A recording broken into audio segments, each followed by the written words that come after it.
Jerry Jones chose the opening training camp by taking a shot at Micah Parsons. Ocho, let's take a listen to what Jerry had to say. Just because we sign him doesn't mean we're going to have him. He was hurt 6 games last year. Seriously. We've signed, I remember signing a player for the highest paid at the position in the league, and he got knocked out 2/3 of the year, Dak Prescott. So there's a lot of things you can think about when you, just as the player does, when you're thinking about committing and guaranteeing money. He just can't help himself. Dallas Cowboys fans, Dallas Cowboy players, this is your head coach. This is your, head. I'm talking about He's the head coach. This is the man that, he is the head coach, huh? This is the man that runs the show. This is the man. This lets you know in short term how they really feel about you. It's a bit. After all that man has done. This is how they really feel about you. There's nothing like taking a dig or taking a shot at your 2-star players. Your 2-star players, oh, well, I made one the highest paid, but he missed the season because of injury. We play football. It's a contact sport. It's a barbaric sport. Sometimes injuries do happen. I remember he made another quarterback the highest paid, and he never took a shot at him, and he stayed injured. But that ain't none of my business. I don't even know why I brought that up, Ocho. This is who you have to go out there and play for. This is who you have to go out there and play for. I want to know, was Tony Romo... That is how your owner thinks about you. But we know that. Hey, see, the thing is, I remember in 2016 when Colin Nipton, but Jerry loves his players. Jerry loves people that look like you and I that can do something for him. Don't you fool yourself. So the mistake that people make, Jerry, no. Michael Irvin could do things for him. Dez Bryant can do things for him. Emmitt Smith could do things for him. Charles Haley could do things for him. Nate Newton, Larry Allen. I could go on and on and on. Stop fooling yourself. Out of the kindness of your heart. Okay. I have a question, and this is for the chat, for the people in the chat as well. If you play for the Cowboys organization, how would you feel as a player? Understanding that's how the man who runs the show and writes your checks felt about you. I already know how I feel about me. I've done my homework. How does that even give you the motivation? Even want to go out there and play for that man? Play for that man outside of the money. That's all I'm doing. See, he's upset at Dak because Dak has always Heisman posed him. Dak had always been what it was. You're the owner, I'm the player. A lot of players get close to Jerry. Dak has never allowed that to happen. Todd France comes in, does the negotiating, hard line, boom, I'm up out of here. Dak goes about his business. Dak ain't trying to go to his house. Dak is not trying to go out and hang out with him. Dak is Dak. Dak does what he does. Dak now has a family. Boom. Strictly business. You see, he taking a shot at Micah because Micah wouldn't let him glaze it. It's between me and the player. You never did a deal with just the player when the player had representation. But you know what it's going to cost you because you let Max Crosby get a new deal. You let Myles Garrett get a new deal. You let TJ Watt get a big new deal. And guess what? Micah Parsons is 3 to 4 years younger than all of them. So guess what he's about to do? Pole vault him. So whatever TJ Watt got, Micah Parsons is going to get $1 million to $2 million more. And don't give me that junk. I play in Texas. I know it ain't no state income tax, and I'm glad for that. Right. So that 43 million, Uncle Sam will only go get 36% of it. No state taxes. Right. And I'm understanding. Obviously, I wanted to text Micah. I wanted to call him, but I was like, you know what? I'm not even gonna bother him. Yeah, just ask how you feel. How does that make you feel? And I'm just like crap. About, this is my owner thing. My owner thinks about me. Now, what about the time that he missed some games? But I guarantee you, there's some games that he should have missed more, because I know Michael has some issues going on. But that ain't none of my business. I don't even know why I brought that up again. Damn, I keep telling people business. You know how many times all of us have played the game of football and went out there anyway?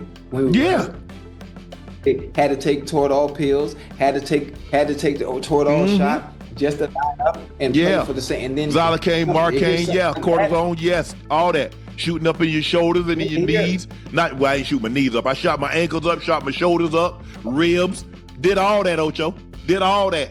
I mean, how do we not understand or just have any self-awareness where that's the kind of stuff that you say to yourself but you never say out loud about the players that are on your team? You don't say stuff like that out loud. Had the nerves deadened in my ankles so I couldn't feel no pain. That's what nerves do. They'll allow you to feel pain and says, okay, hey bro, back off that. I had my nerves in my ankles deadened so I couldn't feel pain. Yeah. So I could go out there and play. And then to have somebody talk like that, man, please, I'd have lost it. I'd have lost it. Hey, you know what's funny is when you think about the owners, it's 32 owners. I think Jerry is the only one with the cojones to come out and say how he really feels. No one else would do that. That's why. What you saw today, nobody else would do that. Why would it? But Jerry, but see, that's what Jerry wanted to be about him. See, Jerry don't want no superstar. Because you know why he want a superstar? Because he would never take a Tom Brady. He couldn't play for a Peyton Manning. Because they'd be bigger than he is. And he don't want that to happen. Right. I've been very fortunate. I played for two owners. Mr. Bolin, I did something for his family today.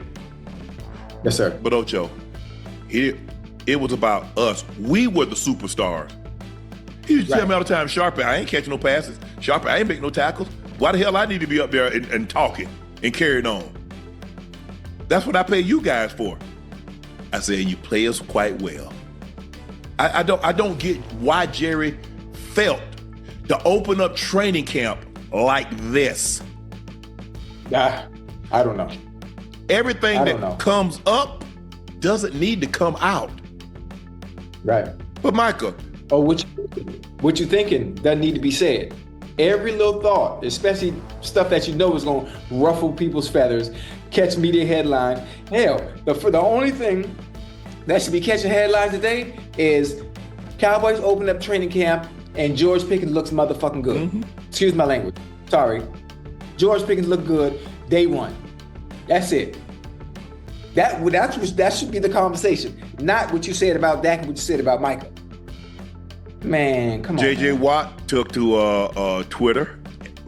X, to defend him. Anytime you can publicly take a dig at your star quarterback and your young star pass rusher simultaneously right before the season begins, you got to just take it. Nothing makes guys want to fight for you more than hearing how upset you are that they got hurt while fighting for you. Micah reposted that. No discount for you, Jerry. Wait, hold on. What if he didn't? Excuse me. What if he even goes worse? What if Micah says, that's how you feel about me? Trade me. Why don't you trade me? Yeah. Then what? And the funny thing about I'm just finding out all about Jerry's ways because I never played for the Cowboys, and obviously when I was playing, I'm blind to what's going on over there. But Unc, you the one introduced me and told me about the whole thing with Jimmy Johnson. Yeah. So that raised my eyebrows, but I thought, maybe that's just a one-off. Maybe they just had a disagreement and he's not really like that, but they got into it. But he thought after 3 years, he hired 89 was Jimmy's first year. That's the year he took over. He brought I think Bum Bright. I think that's who he bought the Cowboys from. So he took over him and Jimmy in 89 because Troy was their first draft pick. They won the championship in 92, won it again in 93, again in 95. So in 4 years, so 89, 90, 91, 92. So in the fourth year, he thought he knew more football than Jimmy. Now, see what Jimmy could do. Jimmy was coming from college at the U. So all these guys that's coming out, guess who knew him? Because he tried to recruit him at the U. Yeah. See, Jerry think because somebody handed him a piece of paper that they've done all the work for him. See, Jerry's that guy that does no part of the project, but he gets an A. You ain't do nothing. You just happen to own the team. You did nothing. Jimmy, the scouts, the evaluators, they did all the work. It burned him. It burned him that Jimmy got the credit. Everybody gave Jimmy the credit. And he wanted Jimmy to toast it. And that's a tough spot to be in for a player. It has to be. Just to hear that from your owner has to be a tough spot to be in. You know, he's running it. It's supposed to be a football team. It's supposed to be an organization, but you're running it like, I'm not going to say the P word. You're running like the P word. Ocho, as long as you saw Django? Yes. You saw Django? Yes. Okay. You see where I'm going, yeah? Okay, you're running it like that. You don't say